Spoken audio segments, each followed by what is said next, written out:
Communication style is really important whether you're at the workplace or in your relationship. So today we're going to talk about some skills building, some things to be aware of, and also how to use those things. So we are going to talk about Using your voice.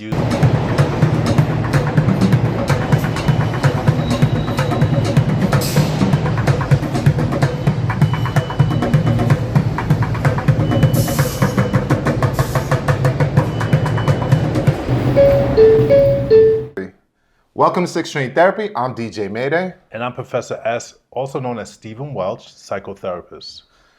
We're going to go with the backwards saying, but that's okay. Communication style is really important whether you're at the workplace or in your relationship. So today we're going to talk about some skills building, some things to be aware of, and also how to use those things. So we are going to talk about Using your voice. using your voice. So we're going to frame the topic. the top we just did. Yes. So but now- it's also interesting is it's just not one thing. Using your voice is not just speaking your mind. In your relationship, Yeah. it's also It's not just speaking At your work. mind in your relationships at work or in confrontations. It's not just talking or telling your truth. It's how you say it, right? right. A lot of the It's times. not what you say; it's how you say it.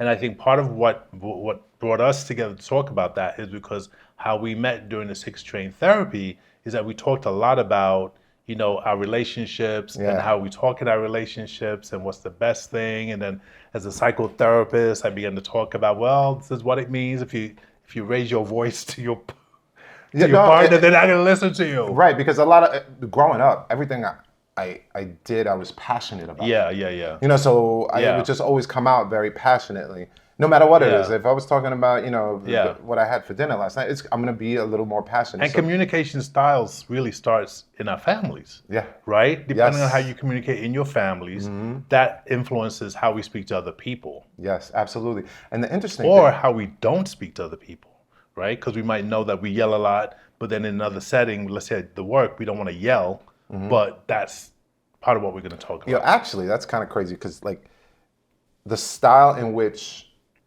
my family communicates and my wife's family communicates are very different. Oh, really? How Yeah, so? it How is. so? And I've noticed it through the years. In my family, we have a passive aggressive Oh, kind of, way of talking to each other. oh, okay. You know what I mean? Which is not good or bad. It's just whatever. It is what it is. And in my wife's family, it's more of a confrontational, Oh, get ready. what a combination. Yeah, so That combination could start a fire. Yeah. And I noticed Okay. that it wasn't really what we say. It's how we were saying it. In other words, she wants me to be more frank and clear. You know what I mean? Yeah, And I want her to be more kind of chill. right. So it wasn't working. You know And then what I in my family, there's a lot of humor.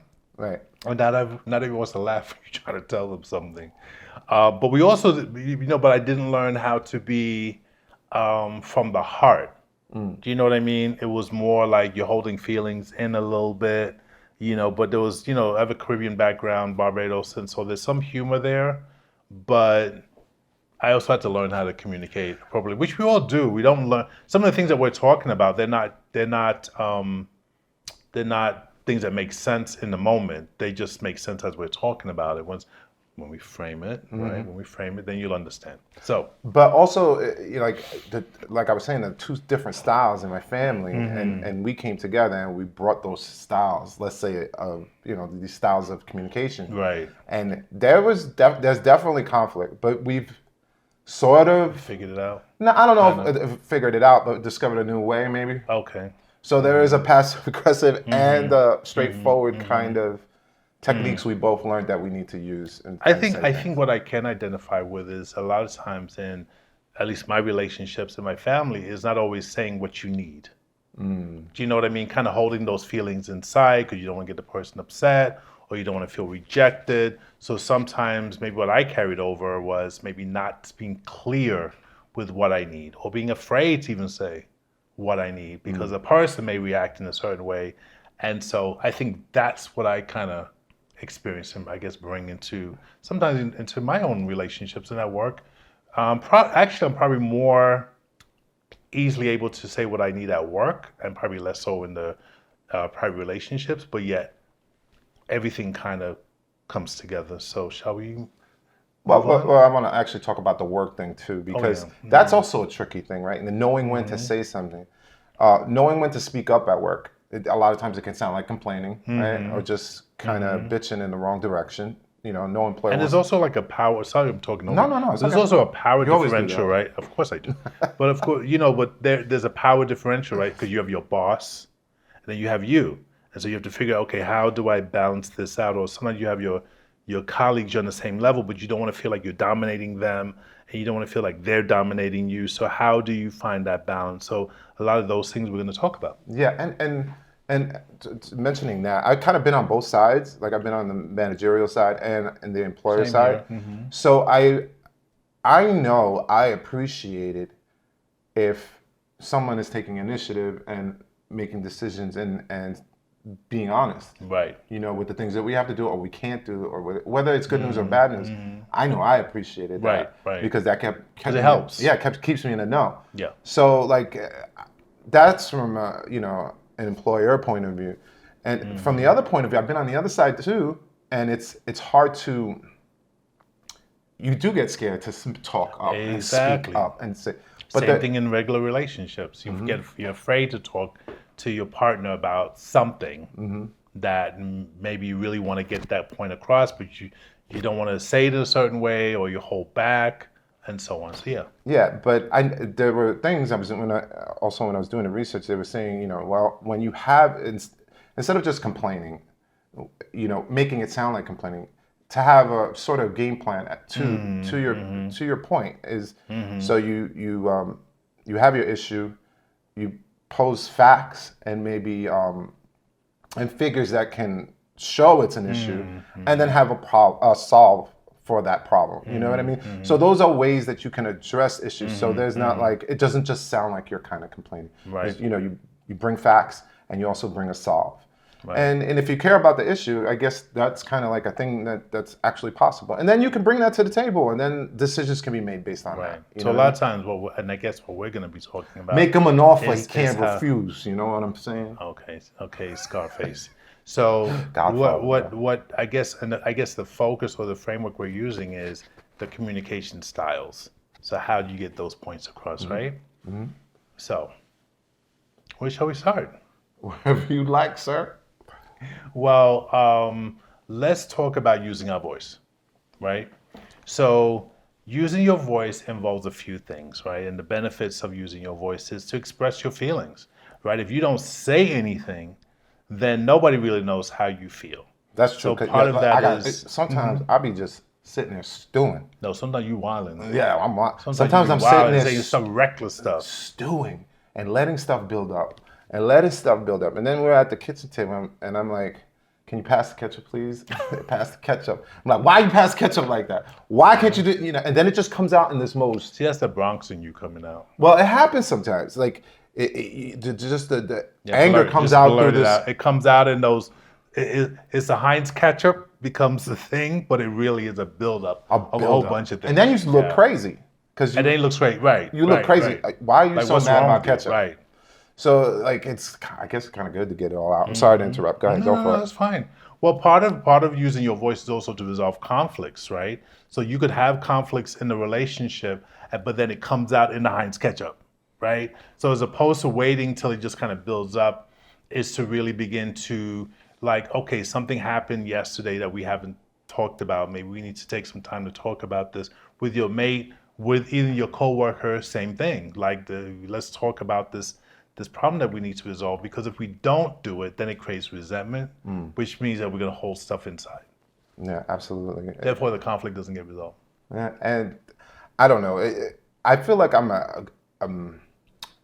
a good talker, but I find myself. You avoid conflict? No, litigating. Oh.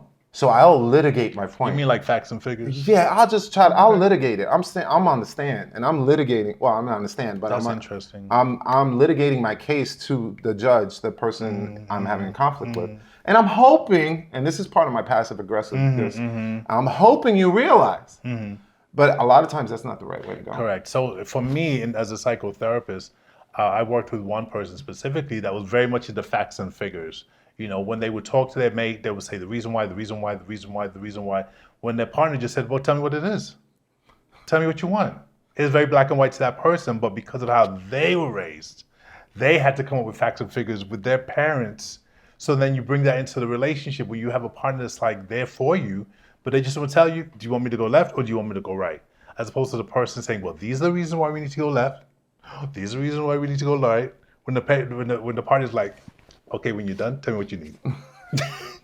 In my practice, this is what I've seen. Yeah, I'm a little of both sides of the coin because sometimes I'll need, when I hear a lot of stuff, all right, okay, what do you want me to do? Right. Like, tell me what I need to, what can I actually do? So you go into a black and white mode also sometimes. Like, that's what you need. What is the bottom line? Yeah, tell me what I need to do. Okay, I believe you now. I'm on board. What do I need to do? Right. And I kind of need to hear that part of it. And sometimes that part is not ready. Right. You know what I mean? Yeah. It wasn't part of the argument. You mean you're not ready to hear it wasn't. It wasn't prepared. Okay. For the next step. It was more from the other person. Right, because sometimes you get into these things where you're just trying to win. And you're just spiraling.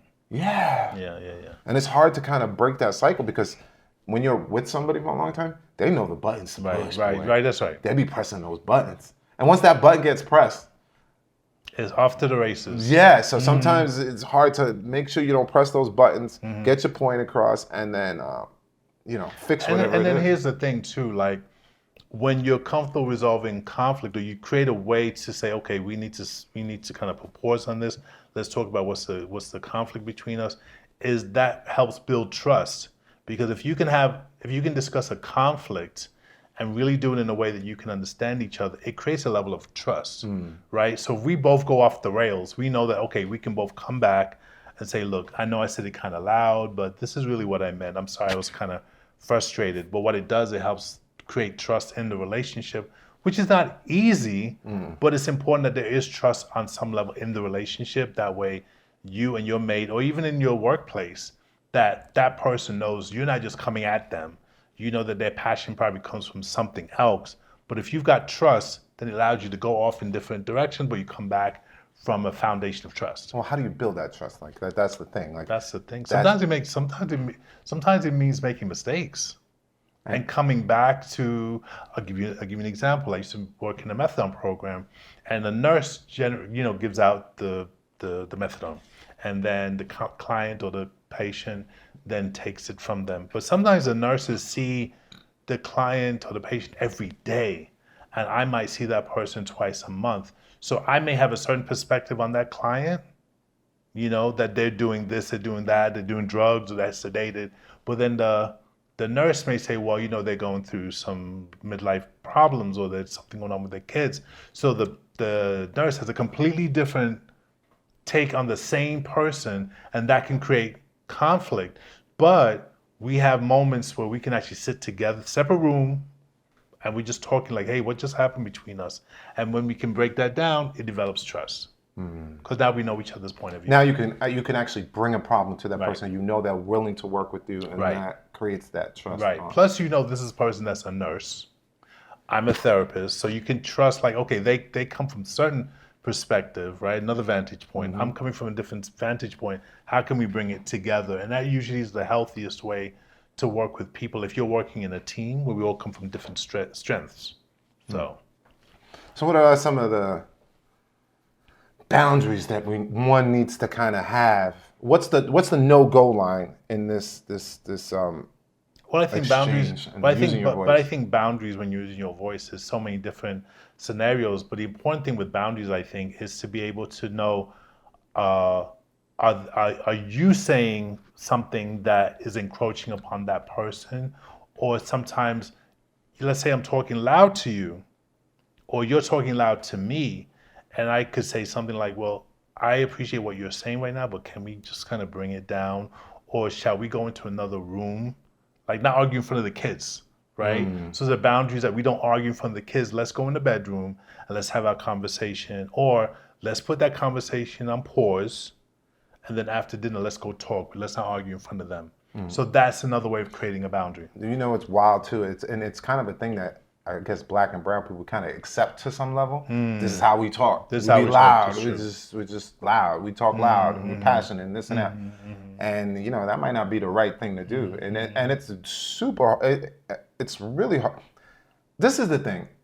Not fighting in front of your kids, going into the room and you know, changing the environment, leaving the kids out here. They still can hear you That's if you're true. yelling and losing it. So That's like there has to be a kind of coming of the.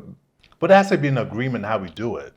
Well, See what I mean? That has to be. See, that's the depends whole how thing. passionate it But is. that's the whole thing with boundaries. It has to be either state what it is that you want the boundary to be, or in a case like this, let's talk about this in the bedroom. But then we have to keep our voices down. Or if we can't keep our voices down, then we need to talk about this tomorrow.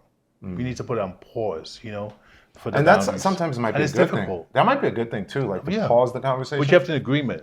See, that's the whole thing. If we have an agreement on how we're going to argue, it makes argument. It makes arguing a lot more healthy or safer when we do it like that. So that's one thing. Yeah, on that's a boundaries. tough. But I would also add something else too, and because I know you mentioned black and brown, which is very true. But what I think when we talk about boundaries, I think it goes across the board. That's a human thing, but I do think as someone of Caribbean descent, you know, it's about, you know, your elders, you know, we telling you how you're supposed to be. You know what? There's no boundaries, right? But I think it's a universal thing. But I definitely think that when you come from a background where there's a lot more animated communication, then I think that also plays a role. But then what also plays a role is the respect from the elders. Yeah, I guess within the let's say your social dynamics is to be passionate and talk loud. I guess there's But we have to a know when to hierarchy, do it, right? and we have to know what to do. We have to Yeah. know to whom can we do this with. Yeah, I have Right? a friend. Like her hard no is if you raise your voice, It's done, we done. right? I'm like, already? What happened? right, Like you ended the Right, relationship. right. He raised his voice. right, right, They went away. Something happened, right, and she was like, he raised his right, voice. right. And that was done. And I was like, but he apologized. Right, It's just like, right, nah. right. Because in her mind, it never gets better. right. You just disrespected me, or something of that Right. nature. Right, And she makes it very clear right. that she doesn't. That's it. Yeah, that she doesn't like her Right. voice. So So- I know if we ever get into a confrontation, I know better than to raise Right, my voice. right. Because that's going to be null. It's Right. going to be nulled. So in my case, my best supervisors in my work has been the person that's able to take all that frustration I might feel and like reframe it. Like you and I talk about reframing it, like brings me down to, okay, are you saying this? Are you saying that? The person might reflect back to me what is really going on. And when they do that, it just brings me down. So then I can express, you know, what was my boundary, what was going on, but the supervisor is able to reframe the boundary. Like, okay, maybe you spoke harsh to the client. Maybe this is another way you could approach them. So in my boundary, being able to rework the boundary based on the person that I'm talking to. So those types of supervisors have really made my ability to communicate that much better because they modeled it. Do you know what I mean? Yeah. So. yeah. I mean, they And set I the felt structure personally, in how you and then communicate. personally, I felt good that they understood me, even if I was wilding in my head. Do you know what I mean? Yeah, see, it takes a little patience too. And I'm learning that too because I have like teenage kids now. And Yeah, because sometimes you can be impatient. yeah, and I never had to be that kind of patient with them. You know what I mean? What do you mean?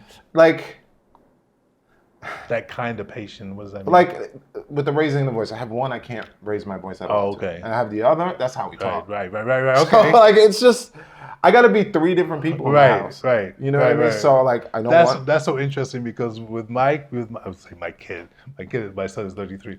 With him, we are so chill with each other.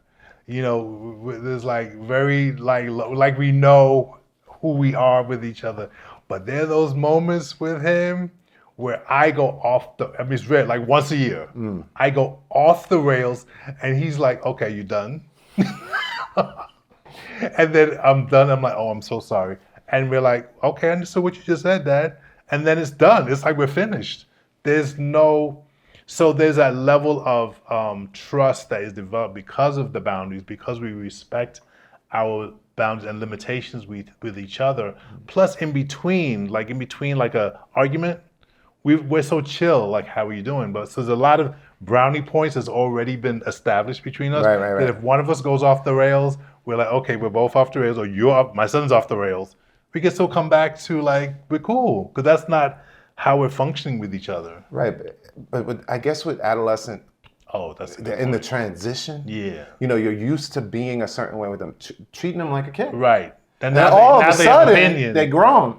Now they got And then opinions. they have their likes and dislikes and ways they like to talk and communicate, and you got to get on board, or else you're not. And then you have to reinforce the boundaries in a different way, because now they're older. So, And they have their own boundaries that are new, that's right. That's right. that weren't boundaries before. Right. Right. Exactly. Like, don't come in Exactly. their door, just barge Right. in. Right. You got to right. knock Right. and hear from them Right. before you open that door. Right. And then there's some families that say, no, you got to keep your door open. Because Yeah. there's some families that's like that. Do not close your door in my Well, house. if there's visitors, There's a- friends, well, yeah, yeah, they got that to keep too. their doors open. So another part of communication is also in whether it's in your relationship or at work, is to celebrate folks' achievements, right? So I know for me, when I had a supervisor that said, really love the way that you ran that group, or I really like the way that you framed that issue with the client, it really makes me feel like, wow, that was great that they saw that in me. And what that does, it allows me to take in criticism from the other person, because they build up so much trust in terms of saying to me, this is great what you're doing, that I was able to like accept whatever feedback they have. Same thing in relationships, right? If you're in a relationship and you don't communicate to your mate the things that they've accomplished, like you really acknowledge that they've grown, or they did this great thing at work, or that they were able to talk up to their mother, their father, like to really communicate. Say, hey, you accomplished that. That's great. It's very encouraging. My wife came up to me and asked me about some stuff about my pops, because me and him are estranged, so we don't really talk. But she was like, well, why didn't you ever say something? Right. Why didn't you ever do something? Yeah. And you know what? Up until that point, I was okay. Right. Until she Like, started. F that. That's dead. That's Yeah, what it that's is. that. I just Don't leave it. Put it away. Boom. It's out. And now. And now, because she said that, I'm thinking about it. You know what? You're right. Right. I never said anything. Right. I never did anything. So they have no idea They have no idea. your point of view. Right. Right. Why I don't even want to fuck with them. Right. So And that's a good point, because we're already making the assumption that they're not going to understand, or they don't care, or whatever. And that's based on so many of our experiences, which has a lot to do with, going back to our childhood. That influences how we communicate with other people. So yeah, I get it. I mean, like you said, there's reasons why I think he's not going to, Right. even care. Right. And in fact, be like, what are you talking about? Right. Like, it might flip it on me. Right. Right. And I'm not going to go through all that. Right, right. Because this is crazy at this Right. point. Right. Right. So the hesitation, but she had a point. So what did you do? I haven't done anything yet. Okay, but it's in your mind, It's in my mind. and that's where it starts. planted it's all the a thought, seed. the seed, right? She planted the seed. And my wife has a way of doing that. She'll plant the seed and be like, oh, okay. And she walks away Yeah. with it in her mind. And yeah. I'm 2 days later, I'm still deep in thinking thought about it. Yeah. Well, you know what? What about you and I? Yes. We tend to tell each other what we feel. Yes. Did you ever feel like you can't tell me something, like in terms of our work, or let's focus on this project, because I think you're a knucklehead in general, but that's okay. But what about in terms of our work here when we work on this project? I think, you know what I learned with you? There was a time where we had a thing. That something happened. Like, what do you mean? You didn't like What it. do you mean? What I'm did just I going to do? say the glove. The glove. Yeah. What's the glove? The glove. You Is know that the what I'm Michael talking Jackson glove? Is it? about? No. What glove? It's Thanos glove. Oh, the Thanos glove. All right, we're not going to get into The details. No, but I don't remember what it is. So the How do you Thanos not glove- remember? But from what perspective are you talking about? I said something with the glove, and you did not like it. Now, Wait, for the people that are listening, this is a Marvel reference. Thanos is a character from the Marvel universe. They know. Everybody knows I don't. Thanos. They know who. We don't know our audience. This could be showing up in China. They don't know this is. You know what I mean? So like this is. So we had. So don't know details. DJ made. Why not? That should be a context. Since I don't know what You don't know what I'm talking about? I don't know. How So- do you not know? what I'm Okay, talking so about? maybe we should All right, go let into me this. just tell you. Oh wait, the mic's on. It doesn't matter. I'll just cover my mouth. Some dumb shit like that. You remember? Okay, fine. You- But and then- okay, all right. So and then- here's the thing. Okay. Wait, can I say So- the end of it? Go ahead, please All do. right, all right. So then you said to me, that happened, that it should happen, and I said something wild, and you a week later say, hey, I want to talk to you about something. Right. And you said something. You clarified. Okay. Hey, I didn't appreciate that. Right, You didn't right, like that. right. And it's like, oh shit. Okay. Okay. That kind of thing won't happen again. Okay. So that brought us back to communicating and Yes. recognizing when one of us felt a certain And way. I tread Okay, I a little got more you. cautiously Right. for it Got you. because I Got appreciate you. that. Yeah. Because if Okay, you'd have I been got you. hot and sitting on that bullshit and then say dumb shit to me because I Right. didn't know. Then I would have to bring out my Thanos glove and use this. What's one of the stones? The Mind Stone? The Mind Stone. I have to like fuck up your mind. Like, what the fuck are you talking about? Okay. So yeah. So I'm just bringing that up in regards to what we do in terms of our communication, in terms of being able to be safe enough with each other. All right, people talk about like red flags all the time. They say red flag, that's a red flag. This is a red flag. In relationships. Yeah, like what? Explain to me some things about Some red flags. So in a relationship, and maybe even in work relationship, but I guess I'm looking at more the actual interpersonal relationships with a partner, right? Is controlling behavior. If that person is very controlling, they want to know where you are, what are you doing, who's this person, what phone call, monitoring your phone calls. That is a controlling behavior, and that is definitely a red flag in a relationship. I think it's a sense of insecurity about, who you are, like a sense of commitment. That person is not feeling safe, or that person is feeling you're way too independent. So controlling behavior is one of the red flags. What do you think? I don't know. I hear that word thrown around all the time. So it's like, oh, this is a red flag. That's a red flag. Like, especially like, men and women talking about what a red flag is for them. And I think it's gotten, it almost doesn't have any meaning anymore. Like it feels like, what a red flag is. So like, Well, I think it's based on trust, right? So if you're controlling, that means you don't trust me. well, I get that, and I get what you're saying in the context that you're saying it. But the way the red flag metaphor is used is like, there was a whole list, I think a month and a half ago, that came out about, it was done by women, places they won't go on the first date. Okay. And it's a red flag. You know what I mean? I'm not going to Applebee's. I'm not going to Red Lobster and this and that or whatever. They have like all these things that are considered red flags. Okay, I understand. Or the other one. Have What's you the ever other heard this? A lot of people say the ick. I don't know what that means, the ick. All right, so women will say, "Oh, it gives me the ick." Like for instance, if I drink my water and Oh, okay. Those are red flags. and then I smack my lips afterwards. Okay. That gives them the ick. Right. And So those are like more intimate kind of personal flags or things that they accept or won't accept. These are, I guess I'm coming from a very general point of view. If somebody's close, controlling, whether they got these icks, they got that ick, that ick. Now, if this person says, well, I only want to go to this restaurant, but I like a particular restaurant. Well, that person then says, well, that shit is fucked up. Let's go to my restaurant. That can sound a little bit controlling because then you're not really taking in consideration how I feel, right? But I'm thinking more in general. You're controlling how I think, how I move, what I'm considering as important to me. Being domineering. That's not an ick. That's like fundamentally, you're not taking in anything that I'm saying. So, to continue with red flags, I think, one of the important things is also, besides feeling control or controlling, is emotional, physical abuse. Now, abuse can come in various forms. Like in general, we think about abuse as being like hit, right? That's like the obvious one. But some other abuses is the emotional abuse, people putting you down, folks locking you out of your apartment, but also things like hiding your documentation, like hiding your passport, social security, things that you might need to do things with. That's another form of control and abuse. hiding the other person's stuff.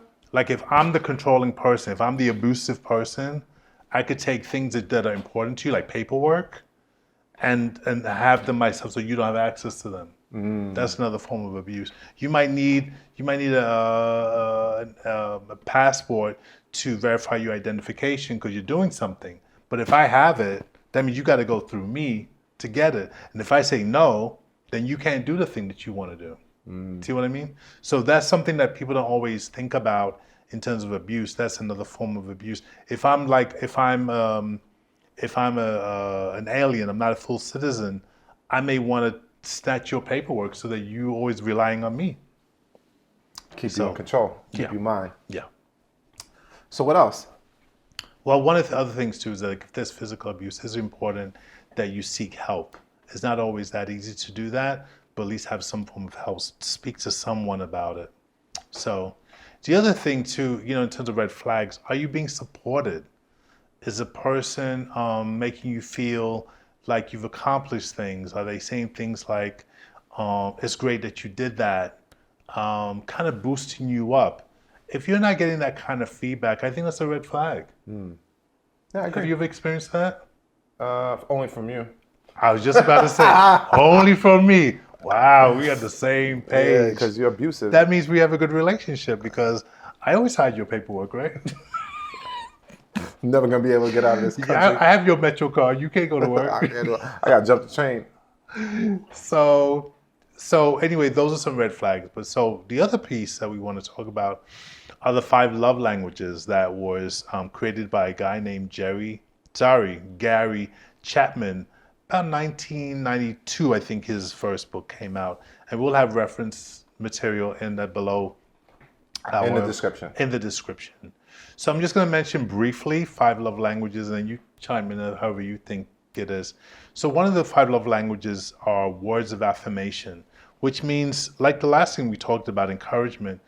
If you're in a relationship and they're not giving you feedback, like one of your love languages might be if you get feedback from someone that says, I love the way that you took care of, let's say the kids, or I love the way that you did that project yesterday, or I love the way that you helped me out with something. That's encouraging words, and some people, that's the way they feel loved. Sometimes in relationships, we don't really know what that person needs. We may show up with some flowers. They don't care about flowers, but they care about if you give them words of encouragement. And I think that's the important thing. Figure out what that person needs to feel loved, not what you think they need. What do you think? I agree. I am words of affirmation. Like that's the most important thing to me. Because I feel like sometimes I put effort into stuff and it doesn't get affirmed. And do you think that's high? that is my number one. That's your number one. That's my number one. So my number one is quality time. So we'll come back to that. What else do you want to say about words of affirmation? Well, for me, it's the engine that keeps it going. I just need a little pat on the back, and I'm gone. I'm gone. That's all I need. Make sure we're all on the same page, and I'm going in the right direction, and everybody's happy. I'm good. I don't need gifts and services, and I think quality time is definitely. I actually have a question. So acts of service and giving gifts. That if you say that's your love language, I mean, it's very important. Number one, not that you can't enjoy those things. It means it's high on your list. Right, but if it's your it's your things. Yes. Like you nod your head when somebody says acts of service and receiving gifts, and you're like, when you say acts of service, am I waiting on that person hand and foot? No. Like what is that? No, Are the gifts no, never ending? no, Are they no. coming? And Here's the interesting thing about the 5 love languages. There are various levels of or types of acts. For example, acts of service, right? Same thing. Okay, you mentioned words of affirmation. Yeah. There's certain things like you may not care about if you took out the garbage, right? Like, Right. baby, I'm glad you took out the garbage. Like, okay, that's not a big deal. But you would maybe feel like affirmed if you got all your kids out to their projects. Like you made sure that one kid goes to dance, one kid goes to swimming. Like you make sure you got those done, and your partner says, I'm glad that you got it together to get them out. That might mean more to you than taking out the garbage.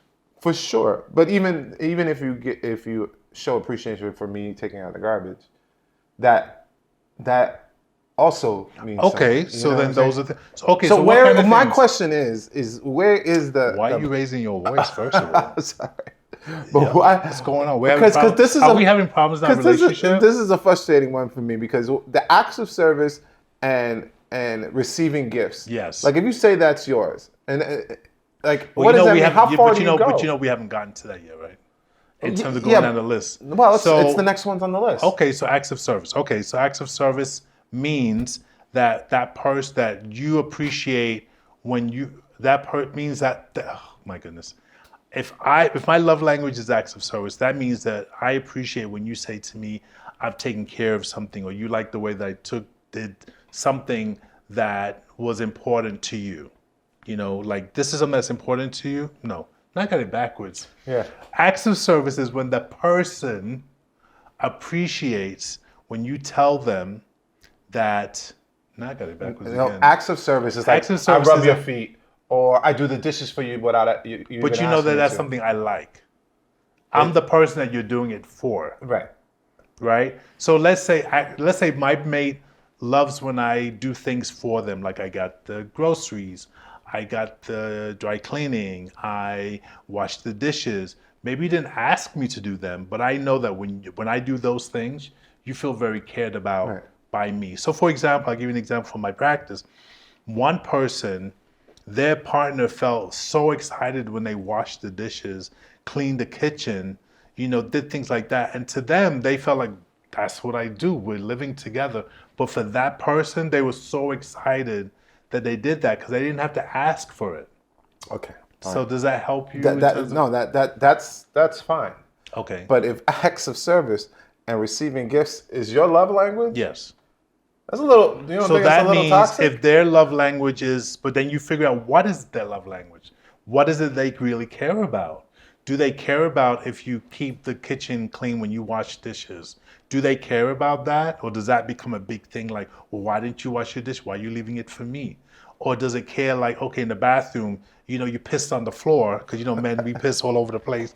You pissed, but you didn't clean up after yourself, right?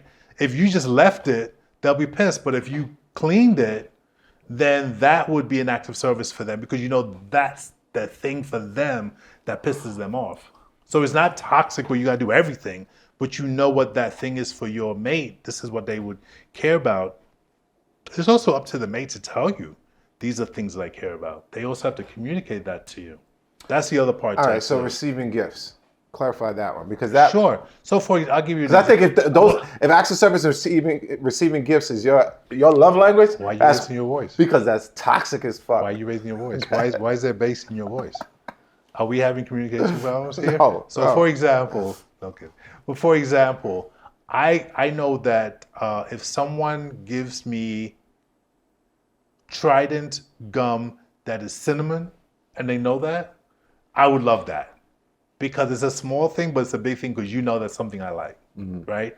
Like my son, he likes giving me, what do they call? They're like wheat cookies, but it has chocolate on one side. He knows I love that thing because when I grew up in England, these are one of the things I like to have. With the when spot my- of tea. With the spot of tea. So, this would be considered a communication breakdown. No, yeah, they might have tea, but not. But the thing is that there's something I like. It's a gift, and it's not something that other people would know that. I think But he those knows get that. warped though. I think those. I think it's warped. Because I've had this conversation with Like how? certain people, certain women, Like what? and acts of service and receiving gifts mean a totally different thing. So give me an example. What you mean by this? Okay, tell me about a gift giving. Tell me about that. It's like a gift, like a wrapped gift given to them, like buying them shit, like constantly buying them stuff. Well, constantly buying And them stuff. acts what of does that mean? service. Well, hold on. Don't go into another dimension. Let's talk about the acts of. Let's about the gift giving. Okay, yeah. Like if like I agree, like that it's the little things, right? It's the things. Don't that agree. Tell me what your example is. It's very different. Mine is very different from yours. That's the whole reason why acts of service, gift giving is an issue because it's very different. If I bought you a pack of Trident gum, is that gonna make you happy? No, not at all. Okay, but if you bought it for me, I'd be very happy. So tell me about your example. Okay. Tell me about your example. Well, I've. I'm waiting. I don't want to say it in exactly this. I'm trying to reword it so Make it's it not. happen. So, for instance, I feel like those are things that I'll do normally. Right. You know, I know this, and I'll make sure I Yeah, do that. okay, but I'll let's- take care of that. All Okay, right, go ahead. I know the things she needs. I get a little bit. Okay. But that's not exactly but what is they're that talking but is about. that what they want? So That- you could buy Well, this is what I'm saying. Go ahead. If you're out there, if you're receiving gifts, it's like Christmas Day.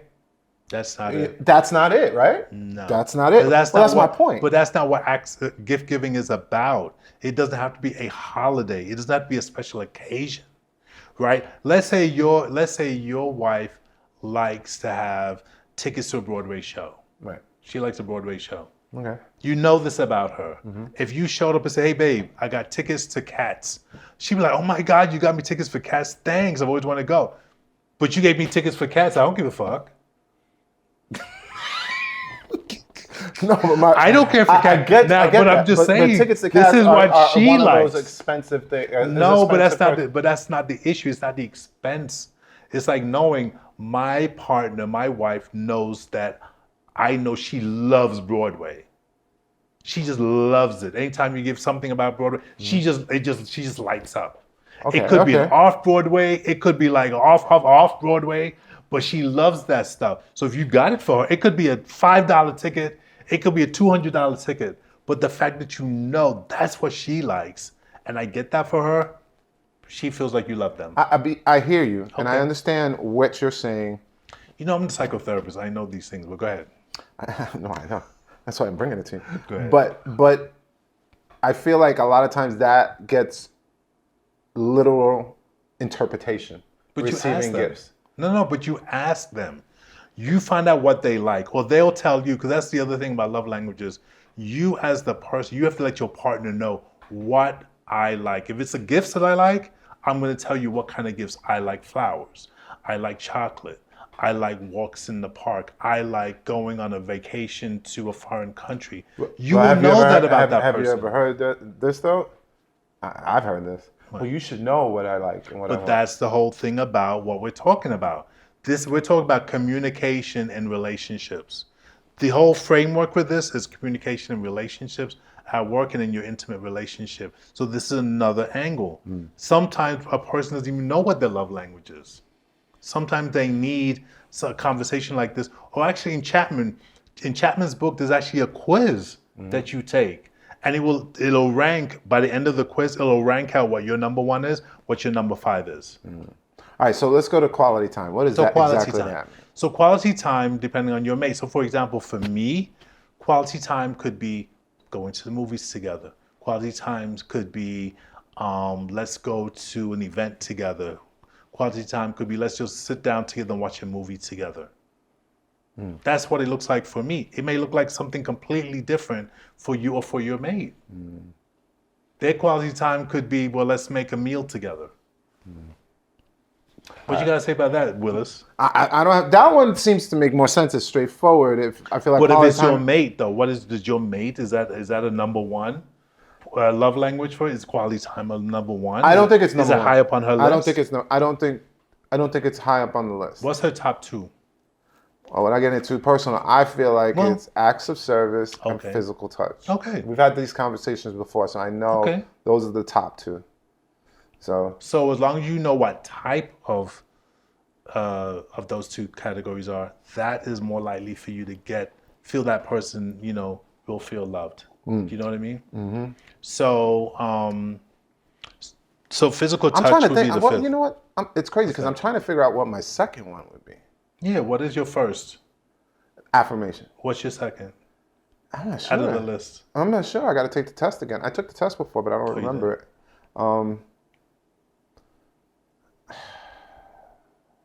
I think your secondary communication is quality time. Maybe. I think it's quality time. Just based on what I know about you, it's quality time. Maybe. My second is quality time. Definitely quality time.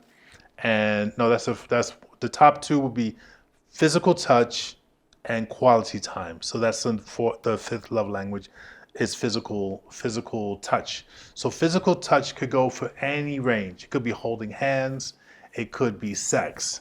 It could be just, you're in the kitchen and you kiss them on the back of the neck, or you stand next to them, but there's some kind of physical contact but you have to know what your mate's kind of physical contact. Like for example, I'll give you an example from my work. So there's a couple, and the husband liked to slap his wife on the butt, right? Who Just doesn't? without.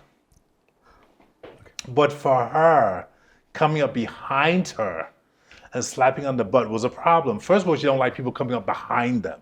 A lot of people feel like that. They don't feel comfortable with just people coming up behind them. And then slapping them on the butt, even if it's a love tap, they just don't like that. It kind of freaks them out. Come on, man. But if you say, babe, I'm coming up behind you, I'm gonna give you a hug, then no, but I'm just saying, but you know this about them. So for physical touch might mean, look, you stand next to them and say, I'm gonna give you a kiss. And that would be enough. They would like that. But if you just think this is how I'm gonna do it, because this is how I feel I need to show them, you're actually hurting their feelings when you think you're showing them love and affection. You have to find out from them, how do they like physical touch? That might not even be their love language. That might be on the bottom of their list. True that. All right, so that's the we five hit love all these languages. things on like communication, in the workplace and relationships. Using your voice, red flags in a relationship, the 5 love languages. Hopefully these areas of what we're talking about will be helpful in your relationships. And I think too, there's an interesting aspect of it. Like these are all, human feelings and expressions of feelings internally. And I don't think we talk enough about like our actual voice that comes from our voice box, from our mouth, and how to use that. Like tool. not what you say, how you say it. Exactly. That type of thing. So like here's just a little video that we kind of scraped from the internet. And, I think it's super helpful, and it kind of gives it a quick insight into some of those things that we just kind of mentioned. Okay. Tonality is you feeling your words. Notice how I didn't say, tonality is you feeling your words. No, tonality is you feeling your words. So pragmatically, what does that mean? It means all you do is you elongate the vowel and you inject a bit of emotion in there. Far too often we go through life using words as our modality for communication. And then when we speak, we just throw all the words away. We don't even put any injection, any feeling into them, we just throw them all away. And we wonder why people don't connect with us. It's because we don't have tonality in the way we sound. Saying words with specific feeling is also another way, it's a layer of talking on top of talking. So it's not just the meaning of your words, it's actual tone. So I thought that was interesting. I feel like it's common sense, but I don't think we hear that enough and put it into practice. You know what I mean? Well, again, not to repeat myself, but I think just to break that down, it's not what you say, it's how you say it. That's like the thing. But I think if I was to frame everything that we're talking about, I think it's important to feel, all these things will help you feel emotional safety. You feel comfortable saying, you feel comfortable making a mistake and coming back because of your tone. You feel comfortable knowing that I support you. Even if you don't feel like I am, I'm going to do things to show you that I support you. I'm going to trust you by not controlling what you're doing. I'm going to allow you allow for flexibility or freedom on both sides. That makes one feel emotionally safe. So for my work as a psychotherapist, a lot of relationships, whether it's at work or in your intimate relationship, is about feeling safe. If I feel safe going to my boss and saying, hey, I fucked up with this paperwork, or I fucked up with this client, if that person says, look, we all make mistakes, it happens, we can fix it this way, I'm gonna feel emotionally safe with that person, because I know if I mess up, I can come to that person and they can teach me how not to do that in the future, as opposed to putting me down. And also it gives the heads up. As a former employer of employees, it also gives you the heads up. And you want that kind of honesty. Right. I don't care who you are, right, what business you're running. You want that kind of honesty and transparency, and people can feel like they can bring stuff to you. So, exactly. Yeah, so I think that's it. We covered it? That's it. I think we covered everything. Okay.